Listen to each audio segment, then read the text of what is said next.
அல்லாஹு தஆலாவால் மனிதர்களுக்கு கடமையாக்கப்பட்ட கடமைகளை 2 வகைகளாக வகைப்படுகிறது. முதலாவது ஹுகூகுல்லாஹ், ஒரு மனிதன் அல்லாஹுக்கு செய்ய வேண்டிய கடமைகள், அடியானுக்கும் இறைவனுக்கும் இடைப்பட்ட கடமைகள், உரிமைகள் என்று ஒரு கடமையும். இரண்டாவது ஹுகூகுல் இபாத், மனிதர்களுக்கு செய்ய வேண்டிய உரிமைகள், கடமைகள் என்பதாக 2 வகை. அல்லாஹுவால் கடமையாக்கப்பட்ட இறை தூதால் ஸல்லல்லாஹு அலைஹி வஸல்லம் அவர்கள் மூலமாக நமக்கு அருளப்பட்ட அல் குர்ஆனிலே தௌஹீத் சம்பந்தப்பட்ட இறை ஒருமைப்பாடு, அல்லாஹ்வே தனித்தவன் என்ற அந்த கூற்று, அதுபோன்று ஆனால் கடமையாக்கப்பட்ட தொழுகை, நோன்பு, ஸகாத், சதகா, இன்னொரு மற்றும் அமல்கள் அனைத்தும் அல்லாஹ்விற்காக வேண்டி மனிதன் செய்ய வேண்டிய கடமைகள். அந்த கடமைகளை மனிதர்கள் குறை செய்கின்ற பொழுது, குறைபாடு ஏற்படுகின்ற பொழுது இறைவன் மன்னிப்பதற்கு காத்துக் கொண்டிருக்கின்றான், அவனுக்கு தௌபாவை கொடுப்பதற்கு காத்துக் கொண்டிருக்கின்றான்.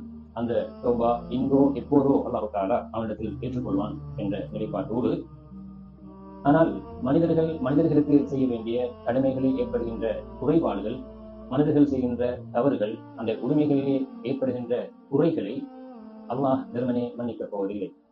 மாறாக இந்த உரிமைகள் என்பது தௌபாவினால் மாத்திரம் நின்று விடாது. எந்த மனிதருக்கு இந்த உலகத்திலே நாம் குறை செய்தோமோ, அநீதி இழைத்தோமோ, அவருடைய உரிமைகளில் குறைபாடு செய்தோமோ, அந்த குறைகளையும் அதற்குரிய நிவர்த்திகளை இந்த உலகத்திலே நாம் பெற்றுக்கொள்ள வேண்டும். அந்த அடியான் மன்னித்தால் தான் அல்லாஹ் மறுமை நாளில் மன்னிக்கின்றான். இந்த உரிமை என்பது வெறுமனே ஒரு முஃமினுக்கு மாத்திரம் செய்வதன்று, மாறாக உலகத்திலே வாழ்கின்ற ஏனைய ஜீவராசிகள், இஸ்லாத்தை பின்பற்றாத காபிர்கள், முஷ்ரிக்குகளாக இருந்தாலும் அந்த ஹுகூகுல் இபாத் என்பது உள்ளடங்கப்பட்டுள்ளது.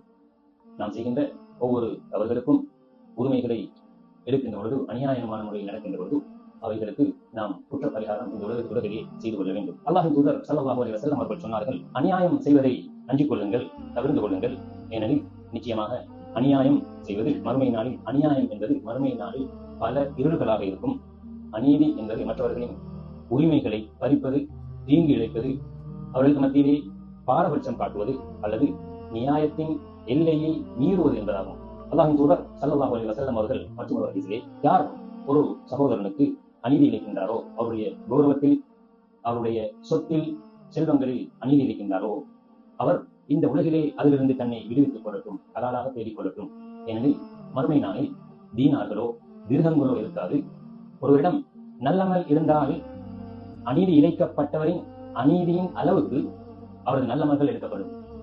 அவருடைய நல்லமல்கள் இல்லை என்றால் அநீதி இழைக்கப்பட்டவரின் பாவங்கள் எடுக்கப்பட்டு அநீதி இழைத்தவன் மீது சுமத்தப்படும்.